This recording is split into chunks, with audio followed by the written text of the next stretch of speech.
Quick video of changing out halogen entire headlight assembly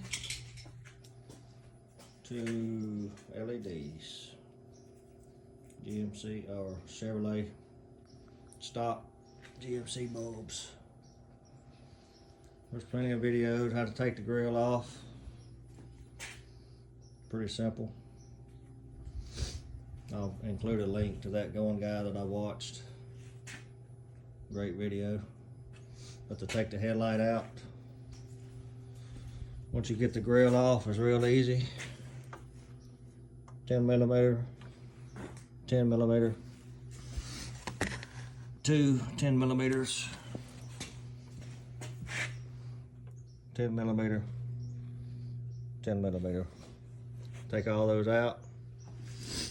You got a little tab right here. Just kind of raise that up, and the whole headlight pops out. It's got one connection, one electrical connection on the back. You'll have to get a wiring harness from DIY. I'll include a link to that, so you won't have any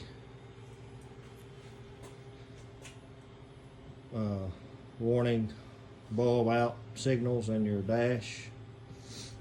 So that's all in, working. Blinkers work, daytime running lights work. And that's it. Just reverse course. Put the new headlight in, tighten all these back up, put the grill back.